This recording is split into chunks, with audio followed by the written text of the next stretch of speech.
So F. Jasmine went up to get the dress. Her room was what was known as a hot box. The heat from the rest of the house rose up to her room and stayed there. In the afternoon, the air seemed to make a buzzing sound, so it was a good idea to keep the motor running. F. Jasmine turned on the motor and opened the closet door. Until this day before the wedding, she had always kept her 6 costumes hung in a row on coat hangers, and she just threw her ordinary clothes up on the shelf or kicked them into a corner. But when she had come home this afternoon, she had changed this. The costumes were thrown up on the shelf, and the wedding dress hung alone in the closet on a coat hanger. The silver slippers were placed carefully on the floor beneath the dress, with the toes pointed north toward Winter Hill. For some reason, F. Jasmine tiptoed around the room as she began to dress. "Shut your eyes," she called.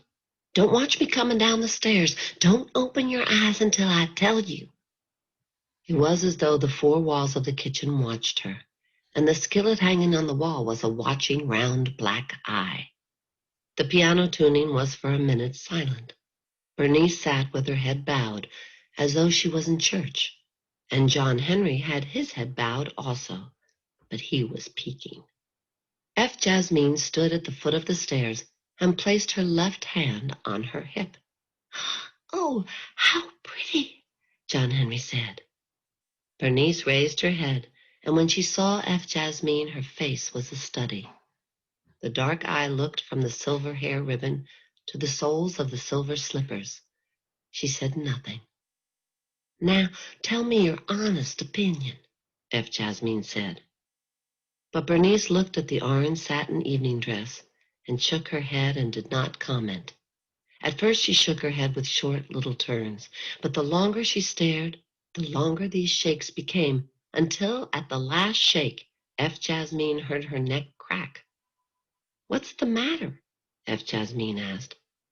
"I thought you was going to get a pink dress." "But when I got into the store, I changed my mind. What is wrong with this dress? Don't you like it, Bernice?" "No," said Bernice. "It don't do." "What do you mean it don't do?" "Exactly that. It just don't do." If Jasmine turned to look in the mirror, and she still thought the dress was beautiful. But Bernice had a sour and stubborn look on her face, an expression like that of an old long-eared mule, and F. Jasmine could not understand. "But I don't see what you mean," she complained. "What is wrong?" Bernice folded her arms over her chest and said, "Well, if you don't see it, I can't explain it to you. Look there at your head, to begin with." F. Jasmine looked at her head in the mirror. "You had all your hair shaved off like a convict, and now you tie a silver ribbon round it without any hair. It just looks peculiar." "Oh, but I'm washing my hair tonight and going to try to curl it," F. Jasmine said. "And look at them elbows," Bernice continued. "Here you got on this grown woman's evening dress, orange satin, and that brown crust on your elbows. The two things just don't mix." F. Jasmine hunched her shoulders and covered her rusty elbows with her hands. Bernice gave her head another quick, wide shake, then bunched her lips in judgment. "Take it back down to the store." "But I can't," said F. Jasmine. "It's bargain basement. They don't take back." Bernice always had 2 mottos. One was the known saying that you can't make a silk purse out of a sow's ear, and the other was the motto that you have to cut your suit according to the cloth and make the best of what you have. So F. Jasmine was not certain if it was the last of these mottos that made Bernice change her mind, or if she really began to improve her feelings about the dress. Anyway, Bernice stared for several seconds with her head to one side and finally said, "Come here. We'll make it fit better at the waist and see what we can do." "I think you're just not accustomed to seeing anybody dressed up," F. Jasmine said. "I'm not accustomed to human Christmas trees in August." So Bernice took off the sash and patted and pulled the dress in various places. F. Jasmine stood stiff like a hat rack and let her work with the dress. John Henry got up from his chair and was watching, with the napkin still tied around his neck. "Frankie's dress looks like a Christmas tree," he said. "Two-faced Judas," F. Jasmine said. "You just now said it was pretty, old double-faced Judas." The piano tuned. Whose piano it was, F. Jasmine did not know, but the sound of the tuning was solemn and insistent in the kitchen, and it came from somewhere not so far away. The piano tuner would sometimes fling out a rattling little tune, and then he would go back to one note and repeat and bang the same note in a solemn and crazy way and repeat and bang. The name of the piano tuner in the town was Mr. Schwarzenbaum. The sound was enough to shiver the gizzards of musicians and make all listeners feel queer. "It almost makes me wonder if he does that just to torment us," F. Jasmine said. But Bernice said no. They tune pianos the same way in Cincinnati and the world over. It's just the way they do it. Let's turn on the radio in the dining room and drown them out. F. Jasmine shook her head.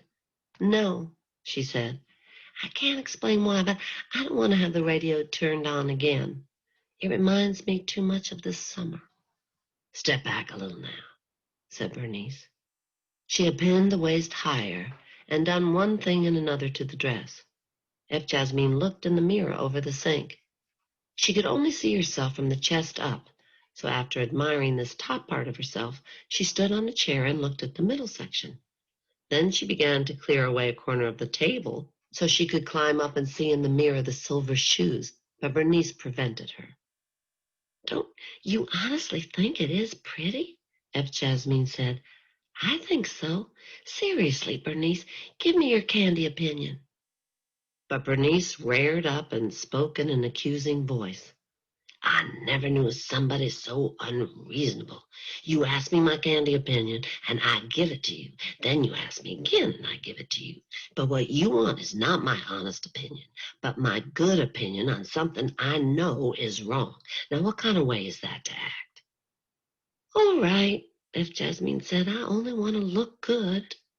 "Well, you look very well," said Bernice.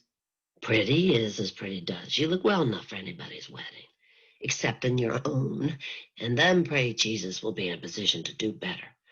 What I have to do now is get John Henry a fresh suit and figure about the outfit I'm going to wear myself." "Uncle Charles is dead," John Henry said, "and we are going to the wedding." "Yes, baby," said Bernice, and from the sudden dreaming quietness of her, F. Jasmine felt that Bernice was carried back to all the other dead people she knew. The dead were walking in her heart, and she was remembering back to Ludi Freeman and the long-gone time of Cincinnati and the snow. F. Jasmine thought back to the other 7 dead people she knew. Her mother had died the very day that she was born, so she could not count her. There was a picture of her mother in the right-hand drawer of her father's bureau, and the face looked timid and sorry, shut up with the cold folded handkerchiefs in the drawer. Then there was her grandmother who had died when Frankie was 9 years old, and F. Jasmine remembered her very well, but with crooked little pictures that were sunken far back in her mind.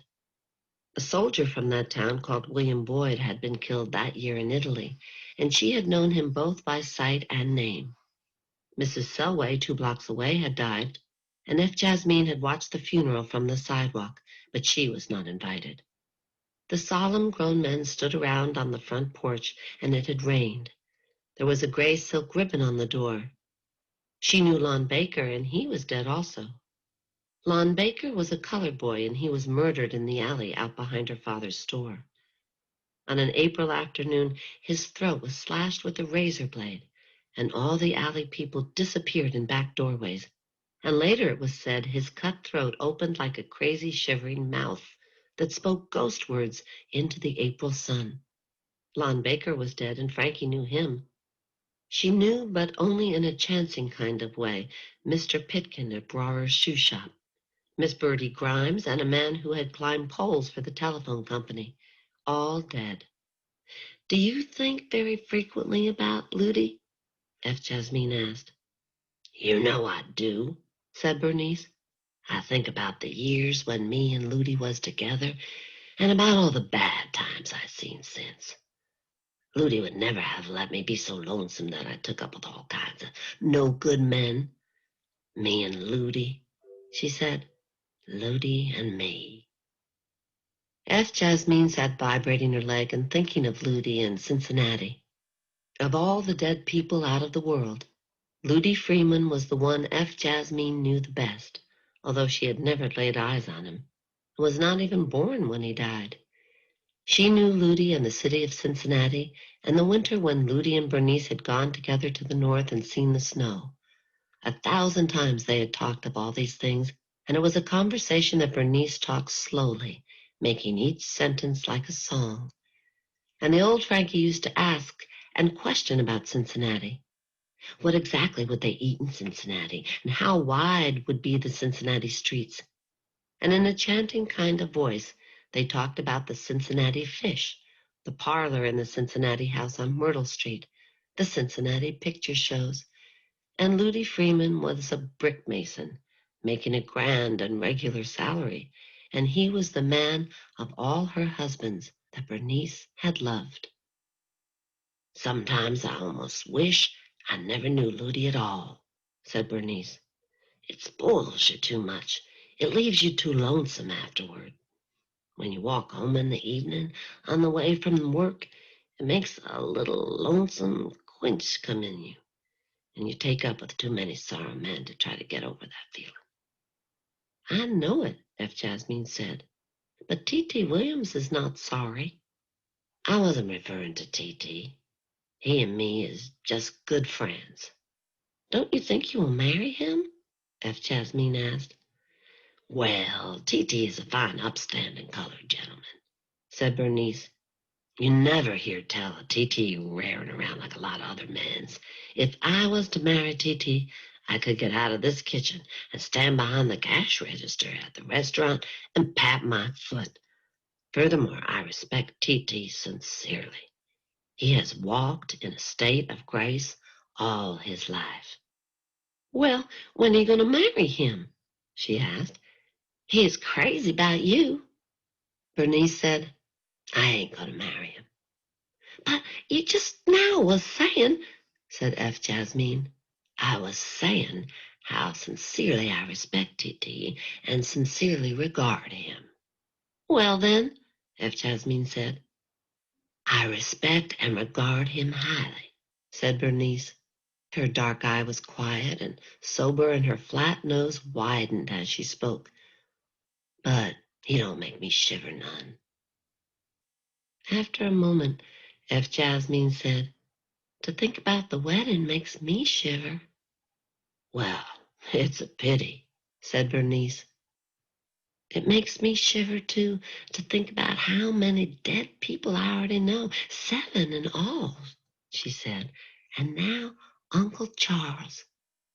F. Jasmine put her fingers in her ears and closed her eyes, but it was not death.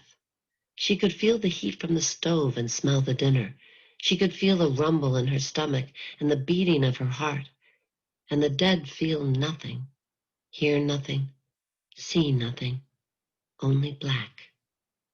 It would be terrible to be dead, she said, and in the wedding dress she began to walk around the room.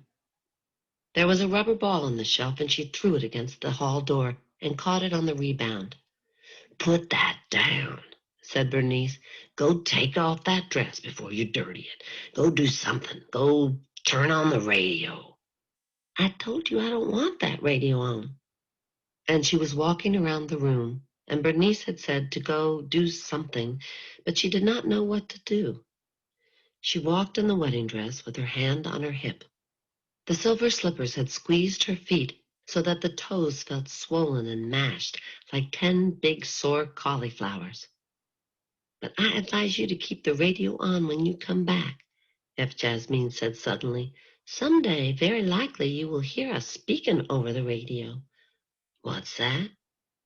I say very likely we might be asked to speak over the radio someday. Speak about what, pray tell me, said Bernice. I don't know exactly what about, F. Jasmine said, but probably some eyewitness account about something we will be asked to speak. I don't follow you, said Bernice. What are we going to eyewitness, and who will ask us to speak? F. Jasmine whirled around and, putting both fists on her hips, she set herself in a staring position. Do you think I meant you and John Henry and me? Why, I never heard of anything so funny in my whole life. John Henry's voice was high and excited. What, Frankie? Who's speaking on the radio? When I said we, you thought I meant you and me and John Henry West to speak over the world radio? I've never heard of anything so funny since I was born. John Henry had climbed up to kneel on the seat of his chair, and the blue veins showed in his forehead, and you could see the strained cords of his neck. Who? He hollered. What? Ha ha ha, she said, and then she burst out laughing. She went banging around the room and hitting things with her fist. Ho, ho, ho. And John Henry wailed, and F. Jasmine banged around the kitchen in the wedding dress, and Bernice got up from the table and raised her right hand for peace. Then suddenly they all stopped at once. F. Jasmine stood absolutely still before the window, and John Henry hurried to the window also and watched on tiptoe with his hands to the sill. Bernice turned her head to see what had happened. And at that moment, the piano was quiet. Oh, F. Jasmine whispered. 4 girls were crossing the backyard. They were girls of 14 and 15 years old, and they were the club members. First came Helen Fletcher, and then the others walking slowly in single file. They had cut across from the O'Neills' backyard and were passing slowly before the arbor. The long gold sun slanted down on them and made their skin look golden also, and they were dressed in clean, fresh dresses. When they had passed the arbor, their single shadows stretched out long and gangling across the yard. Soon they would be gone. F. Jasmine stood motionless. In the old days that summer, she would have waited in the hope that they might call her and tell her she had been elected to the club, and only at the very last, when it was plain that they were only passing, she would have shouted in angry loudness that they were not to cut across her yard. But now she watched them quietly, without jealousy. And at the last there came an urge to call out to them about the wedding. But before the words could be formed and spoken, the club of girls was gone. There was only the arbor and the spinning sun. Now, I wonder, F. Jasmine said finally, but Bernice cut her short. Nothing. Curiosity, she said. Curiosity, nothing. When they began the second round of that last dinner, it was past 5 o'clock and nearing twilight. It was the time of afternoon when in the old days, sitting with the red cards at the table, they would sometimes begin to criticize the Creator. They would judge the work of God and mention the ways how they would improve the world. And holy Lord God, John Henry's voice would rise up happy and high and strange, and his world was a mixture of delicious and freak, and he did not think in global terms. The sudden long arm that could stretch from here to California, chocolate dirt and rains of lemonade, the extra eye seen 1,000 miles, a hinged tail that could be let down as a kind of prop to sit on when you wish to rest, the candy flowers. But the world of the holy Lord God, Bernice Sadie Brown, was a different world, and it was round and just and reasonable. First, there would be no separate colored people in the world, but all human beings would be light brown color with blue eyes and black hair. There would be no colored people and no white people to make the colored people feel cheap and sorry all through their lives. No colored people, but all human men and ladies and children as one loving family on the earth. And when Bernice spoke of this first principle, her voice was a strong, deep song that soared and sang in beautiful dark tones, leaving an echo in the corners of the room that trembled for a long time until silence. No war, said Bernice, No stiff corpses hanging from the Europe trees, and no Jews murdered anywhere. No war, and the young boys leaving home in army suits, and no wild, cruel Germans and Japanese. No war in the whole world, but peace in all countries everywhere. Also, no starving. To begin with, the real Lord God had made free air and free rain and free dirt for the benefit of all. There would be free food for every human mouth, free meals, and 2 pounds of fat back a week. And after that, each able-bodied person would work for whatever else he wished to eat or own. No killed Jews and no hurt colored people. No war and no hunger in the world. And finally, Ludi Freeman would be alive. The world of Bernice was a round world, and the old Frankie would listen to the strong, deep singing voice, and she would agree with Bernice. But the old Frankie's world was the best of the three worlds. She agreed with Bernice about the main laws of her creation, but she added many things. An aeroplane and a motorcycle to each person, a world club with certificates and badges, and a better law of gravity. She did not completely agree with Bernice about the war, and sometimes she said she would have one more island in the world where those who wanted to could go and fight or donate blood, and she might go for a while as a WAC in the Air Corps. She also changed the seasons, leaving out summer altogether and adding much snow. She planned it so that people could instantly change back and forth from boys to girls, whichever way they felt like and wanted. But Bernice would argue with her about this, insisting that the law of human sex was exactly right just as it was and could in no way be improved. And then John Henry West would very likely add his 2 cents worth about this time and think that people ought to be half boy and half girl. And when the old Frankie threatened to take him to the fair and sell him to the freak pavilion, he would only close his eyes and smile. So the three of them would sit there at the kitchen table and criticize the Creator and the work of God. Sometimes their voices crossed and the three worlds twisted. The Holy Lord God, John Henry West, the Holy Lord God, Bernice Sadie Brown, the Holy Lord God, Frankie Adams, the worlds at the end of the long, stale afternoons. But this was a different day. They were not loafing or playing cards, but still eating dinner. F. Jasmine had taken off the wedding dress and was barefooted and comfortable in her petticoat once more. The brown gravy of the peas had stiffened, the food was neither hot nor cold, and the butter had melted. They started in on second helpings, passing the dishes back and forth among themselves, and they did not talk of the ordinary subjects that usually they thought about this time of the afternoon. Instead, there began a strange conversation, and it came about in this way. "Frankie," said Bernice, "a while back you started to say something, and we veered off from the subject. It was about something unnatural, I think." "Oh, yes," F. Jasmine said. "I was going to tell you about something peculiar that happened to me today that I don't hardly realize. Now, I don't know exactly how to explain just what I mean." F. Jasmine broke open a sweet potato and tilted back in her chair.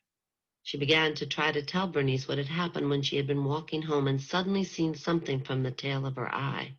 And when she turned to look, it was the two colored boys back at the end of the alley. As she talked, F. Jasmine stopped now and then to pull her lower lip and study just for the right words to tell of a feeling that she had never heard named before. Occasionally she glanced at Bernice to see if she was following her, and a remarkable look was breaking on Bernice's face. The glass blue eye was bright and astonished, as always, and at first her dark eye was astonished also. Then a queer and conniving look changed her expression, and from time to time she turned her head with short little jerks as though to listen from different ear points and make sure that what she heard was true. Before F. Jasmine finished, Bernice had pushed back her plate and reached into her bosom for her cigarettes. She smoked home-rolled cigarettes, but she carried them in a Chesterfield package, so from the outward appearance she was smoking stored Chesterfields. She twisted off a ragged fringe of loose tobacco and raised back her head when she held the match so that the flame would not go up her nose. A blue layer of smoke hung over the three of them at the table. Bernice held the cigarette between her thumb and forefinger. Her hand had been drawn and stiffened by a winter rheumatism, so that the last two fingers could not be straightened out.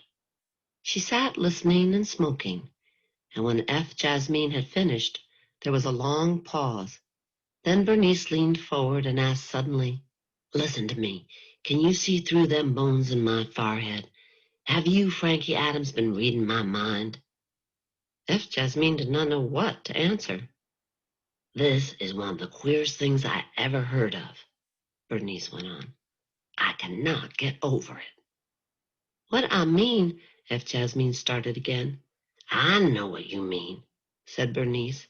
"Right here in this very corner of the eye." She pointed to the red-webbed outside corner of the dark eye.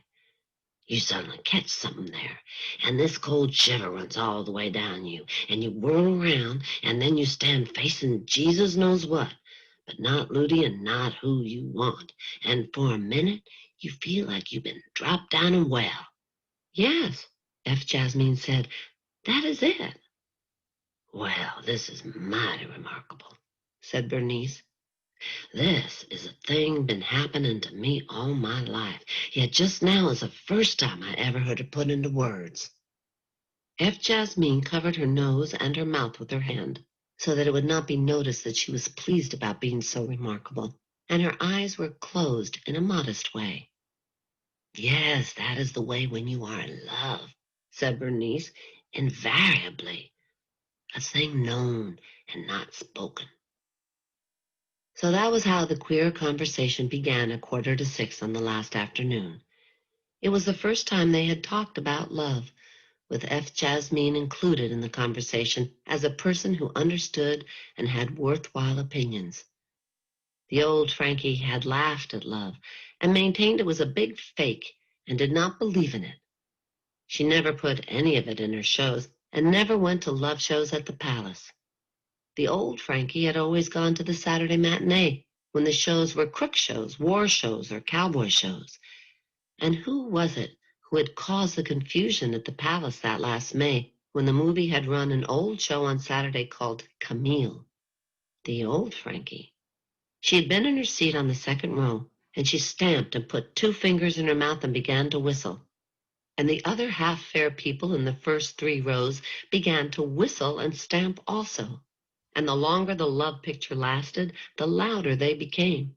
So that finally the manager came down with a flashlight and rooted the whole crowd of them out of their seats and marched them up the aisle and left them standing on the sidewalk, done out of their dimes and disgusted. The old Frankie had never admitted love. Yet here F. Jasmine was sitting at the table with her knees crossed, and now and then she patted her bare foot on the floor in an accustomed way and nodded at what Bernice was saying. Furthermore, when she reached out quietly toward the Chesterfield package beside the saucer of melted butter, Bernice did not slap her hand away, and F. Jasmine took herself a cigarette. She and Bernice were two grown people smoking at the dinner table, and John Henry West had his big child head hunched close to his shoulder, watching and listening to all that went on. "Now, I will tell you a story," said Bernice, "and it is to be a warning to you. You hear me, John Henry? You hear me, Frankie?" "Yes," John Henry whispered. He pointed with his gray little forefinger.